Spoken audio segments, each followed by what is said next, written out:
हुबली में बेनेहल्ला की बाढ़ रोकने के लिए एमएलए एनएच कोना रेड्डी ने 8 फरवरी को शिलान्यास और भूमि पूजन कार्यक्रम का ऐलान किया है। कार्यक्रम में सीएम, डीसीएम, मंत्री सतीश, प्रियंका खड़गे और कई स्थानीय एमएलए शामिल होंगे। यह परियोजना किसानों और स्थानीय निवासियों के लिए हर साल की बाढ़ से निजात दिलाने का प्रयास है। दरअसल एमएलए ने बताया कि 2010 में परम शिवैया कमेटी ने बेनेहल्ला और थुपारी हल्ला की बाढ़ को कंट्रोल करने के लिए स्टडी सौंपी थी, जिसे लागू नहीं किया गया था। अब मुख्यमंत्री सिद्धारमैया ने पहले फेज में 200 करोड़ रुपए जारी करने की स्वीकृति दी है। साथ ही एमएलए ने बताया कि 150 करोड़ से ड्रेनेज, झील भरना और प्रशासनिक ऑफिस निर्माण जैसे अन्य विभागीय कार्य किए जाएंगे।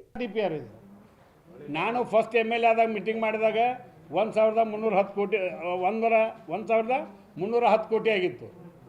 ನಂತರ ನಾ ಮತ್ತೆ ಅದಕ್ಕೆ ಹೊಸ ವಿಚಾರಗಳನ್ನ ಸೇರಿಸಿದಾಗ 1610 ಕೋಟಿ ಆಯಿತು. 1610 ಕೋಟಿ ಒಳಗೆ 500 ಕೋಟಿ GST ಮತ್ತು ಇದೆಲ್ಲ ಎಕ್ಸ್ಪೆಂಡಿಚರ್ ಹೋಗುತ್ತಾ. ನಮ್ಮ ಕೆಲಸ ಆಗೋದು 1100 ಕೋಟಿ ಇದಾನೆ. ಅದು ಆಟೋಮೆಟಿಕ್ ಗೌರ್ಮೆಂಟ್ ನೇಮ್ ಅದ ಅವ್ರಿಗೆ, ಅದಕ್ಕೇನು ಮಾಡೋಕ್ಕಾಗಲ್ಲ.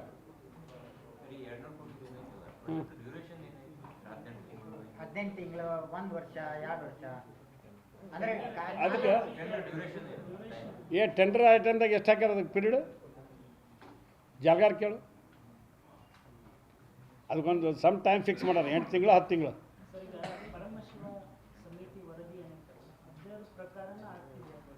ಹೌದು, ಅದರ ಪ್ರಕಾರನ ಆಗ್ತಾಯಿದೆ.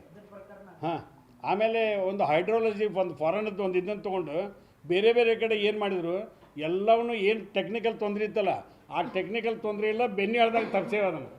ಅದು ಸೇಮ್ ರಿಪೀಟ್ ಆಗಬಾರ್ದು ಅಂತ ಹೊಸ ಟೆಕ್ನಾಲಜಿ ಅಡಾಪ್ಟ್ ಮಾಡೀವಿ. AI ಟೆಕ್ನಾಲಜಿ ಅಂತ ತಿಳ್ಕೊಂಡು ಹೇಳಿ ಬೆಂಗಳೂರವ್ರಿಗೊಬ್ಬರಿಗೆ ಟೆಂಡರ್ ಆಗಿತ್ತು.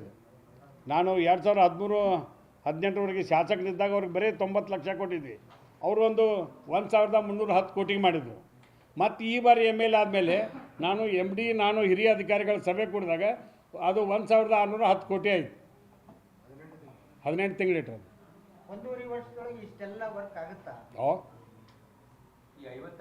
ಈ ಚಾಲೆಂಜಿಂಗ್ ಇದು ಫಾಸ್ಟ್ ಇದೆ ಈಗ ವರ್ಕ್. ಹಾಂ, ಇಲ್ಲ ಕುಂದಗೋಳ್ತಾಳೆ. ಈಗ ಒಂದು ಕಿಲೋಮೀಟ್ರ್ ಸ್ಯಾಂಪಲ್ ಮಾಡಿಸೇವಿ. ಅಟ್ಲೀಸ್ಟ್ ನಾರಾಯಣಪುರದಿಂದ ಪ್ರಾರಂಭ ಆಗುತ್ತೆ. ಹೌದು,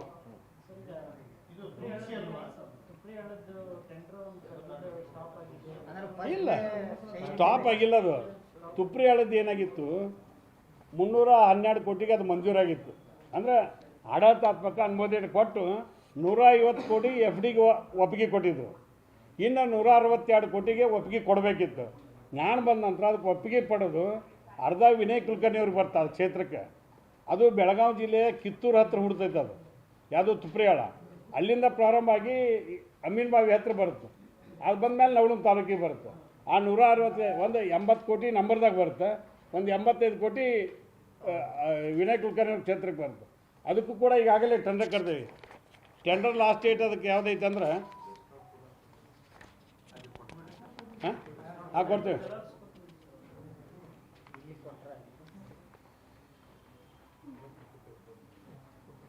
ಈಗ 21/2/2020 ಕೊನೆ ಟೈಮ್ ಅದಕ್ಕೆ ಟೆಂಡರ್ ಹಾಕ್ಲಿಕ್ಕೆ. ಅಲ್ಲ, ಈಗ ತುಪ್ರಿ ಹೇಳದ ಫಸ್ಟ್ ಸ್ಟೇಜ್ ಏನು ಮುಗಿದೈತಲ್ಲ, 150 ಕೋಟಿ ಅಲ್ಲ, 150 ಕೋಟಿ ವರ್ಕ್ ಏನೇನಾಗೈತೆ ಅಲ್ಲಿ?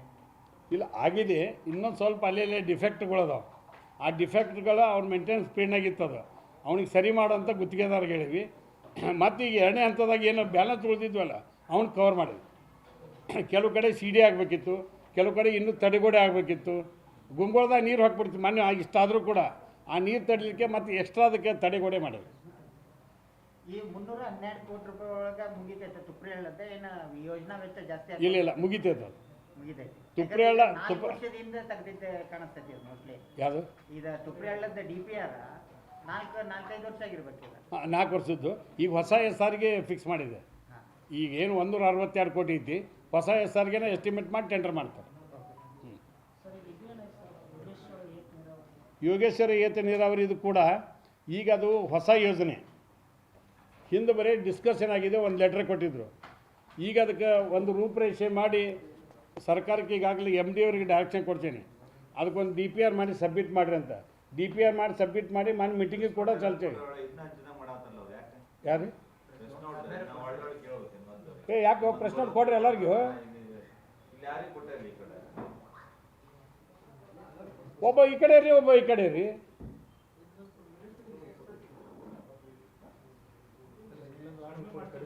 ಕಡಿಮೆ ಆಗ್ಯಾವಣ. ಎಷ್ಟು ಮಾಡಿಸಿದ್ದಿ? 70% ಸೊಲ್ಯೂಷನ್ ಸಿಗುತ್ತೆ ನಮಗೆ. ನಾನು ಸ್ವಲ್ಪ ಇಂಜಿನಿಯರಿಂಗ್ ಓದಿನ ಅಂತ ನನಗೂ ಸ್ವಲ್ಪ ಅನುಭವ. ಆಮೇಲೆ ಇದನ್ನು DPRನ 3 ಬಾರಿ ಚೆಕ್ ಮಾಡಿ ನೋಡಿ ನಿಮ್ಗೆ ಹೇಳ್ತೇನೆ. ನಾನು MDF ಕೂತ್ಕೊಂಡು ಅದನ್ನು ಚೆಕ್ ಮಾಡಿ ಇದೇನು ಹಂಗೆ ಸರಳ ಆಗಿಲ್ಲ. ಒಂದು ಕಡೆ ಸೆಕ್ರೆಟರಿ ಅವ್ರ ಕಡೆ ಕೂತು ಮೀಟಿಂಗ್ ಮಾಡಿಸಿ ಈ ಸೆಂಟ್ರಲ್ ಗೌರ್ಮೆಂಟಿಗೆ ಮತ್ತೆ ಉಳಿದ ಅಮೌಂಟಿಗೆ ಕಳಿಸ್ಬೇಕಾದ್ರೆ ಒಂದು ಸ್ವಲ್ಪ ಹೆಚ್ಚು ಕಡಿಮೆ ಇದ್ರೂ ಅವ್ರು ರಿಜೆಕ್ಟ್ ಮಾಡಿಬಿಡ್ತಾರೆ. ಈ 1410 ಕೋಟಿ ರೂಪಾಯಿ DPR ಆಗಿದ್ದು ಯಾವಾಗಿಲ್ಲ?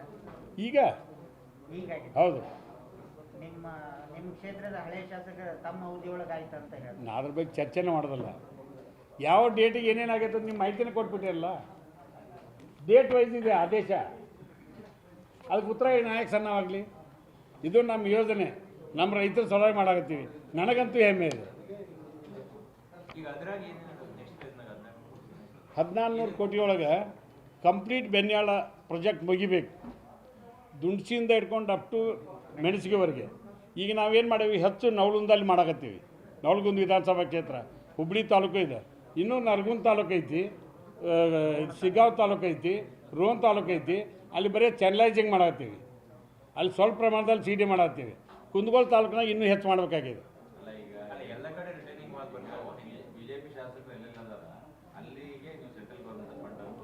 ಇಲ್ಲ ಅಲ್ಲಿಗೂ ಕೂಡ ಕೊಟ್ಟೇವಿ. ಇದ್ರಾಗ 30 ಕೋಟಿ ಕೊಟ್ಟೇವಿ ನರಗುಂದಕ್ಕೆ, ಕುಂದಗೋಳ ತಾಲೂಕಿಗೆ ಕೊಟ್ಟೇವಿ. ನಾವೆಲ್ಲ ಹಂಗೆ ಪರ್ಸೆಂಟೇಜ್ ಮಾಡಲ್ಲ ರೀ, ಎಲ್ಲರೂ ವಿಶ್ವಾಸ ತೊಗೋತೀವಿ. ಸ್ವಲ್ಪ ಅವ್ರಿಗೂ ಒಟ್ಟು ಪ್ರೆಷರ್ ಅಂತೂ ಐತಿ. ಹೌದು, ಕಂಡೀಷನ್ ಮಾಡಬೇಕಲ್ಲ ಮತ್ತೆ ರೀ. ಮತ್ತು ಈಗ ಅವ್ರು ತರಬೇಕಲ್ಲ, ಅವ್ರಿಗೂ ರಿಕ್ವೆಸ್ಟ್ ಮಾಡ್ಯಾನ. ಜೋಶಿ ಸಾಹೇಬ್ಗೆ ರಿಕ್ವೆಸ್ಟ್ ಮಾಡಿದೆ. ಮೊನ್ನೆ ಅವ್ರ ಮನೆಗೆ ಹೋಗಿ ನಾನು ಅಪೀಲ್ ಮಾಡಿ ನೀವು ಬರ್ಬೇಕು ಸರ್ ಅಂತ ಹೇಳಿದೆ. ನಿನ್ನೆ CC ಪಾಲ್ರು MR ಪಾಲ್ ಸಿಕ್ಕಿದ್ರು, ನೀವು ಬರ್ರಿ ಅಂತ ಹೇಳಿದೆ, ಒಪ್ಕೊಂಡ್ರು. ಯಾರು ಇಲ್ಲ, ನಾವು ಕರೀದು ಏನಿದ್ರು ಸರಿಯಾಗೇ ಕರಿತೇವೆ. ಕಾರ್ಡ್ ತರಲಿಲ್ಲ ಇವನ್ನ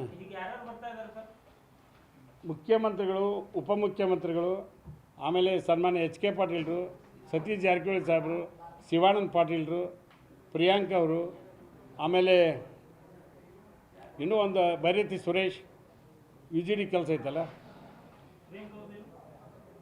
ಪ್ರಿಯಾಂಕ ಖರ್ಗೆ ಅವರು RDPRದು ವರ್ಕ್ ಅದಾವಲ್ಲ, 30 ಕೋಟಿ ರೂಪಾಯಿದು. ಎಲ್ಲ ಡೀಟೇಲ್ಸ್ ಇದೆ, ಮೇಲ್ ಹಾಕಿಸ್ತೇನೆ. ನಿಮ್ಮ ಡೀಟೇಲ್ ಇಷ್ಟು ವರ್ಕ್ ವೈಸ್ ಲಿಸ್ಟ್ ಹಾಕಿಸ್ತೇನೆ. ನಾಳೆ ಅಲ್ಲಿ ಬರ್ತಿರಲ್ಲ. ಇದು ಎಷ್ಟು ಇನ್ವಿಟೇಷನ್ ತಂದಿರಿ? ಹಾಂ ಅಲ್ಲಪ್ಪ, ಎಲ್ಲರಿಗೂ ಒಂದೊಂದು ತರಬೇಕಾ? ಅವ್ರು ತೊಗೊಂಡು ಹೋದ್ರೆ ತರ್ಸೋಣ, ಎಲ್ಲ ಪ್ರಶ್ನೆಗೂ ಮೂಡಿಸ್. ಹಾಂ ಇವು ಸ್ವಲ್ಪ ಏನಾಗ್ತದೆ, ಈ ಪ್ರೋಟೋಕಾಲ್ ಸಿಸ್ಟಮ್ಗೆ ಹೊಂದ್ಸಾಕೆ